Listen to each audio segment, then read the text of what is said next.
But earlier today, even though there were multiple protests going on at the same time in North Portland, there were no major clashes, and that's got a lot of people relieved. A far-right rally at Delta Park didn't have the turnout expected, and opposing demonstrators stayed away.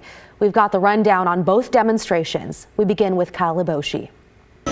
A rally by the far-right Proud Boys drew a crowd much smaller than the expected thousands that led the city of Portland to brace for potential violence.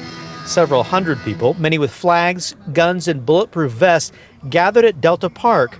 Organizers described the event as a rally to end domestic terrorism, in reference to the nightly protests in Portland. You know, I was born in Oregon, and I'm just sick and tired of what they've allowed to happen in Portland. The Proud Boys, labeled a hate group by the Southern Poverty Law Center, was denied a permit for Saturday's gathering in the North Portland Park due to COVID-19 restrictions.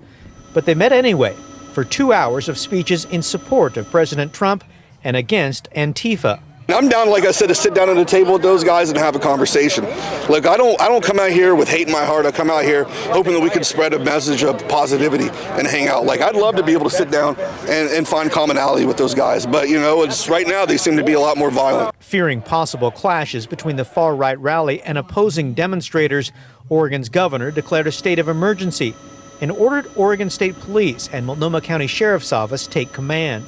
I think it's a little bit overblown, but it is good to know that they actually have a presence that's trying to prevent any issues. Officers circled Delta Park during the rally and restricted some traffic to try and prevent any violence. The way that they have set it up so that the events don't cross over, so that way the ideologies don't clash, well, I think it's pretty good. Despite the tension, there were only a few minor skirmishes, and police issued a handful of citations.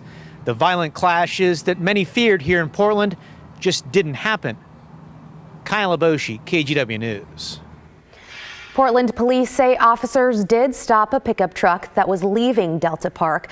The license plate was reportedly obscured. During the stop, officers say they found guns, baseball bats, paintball guns, and shields. 2 people were issued criminal citations. Police are also investigating a separate assault case that was related to that rally.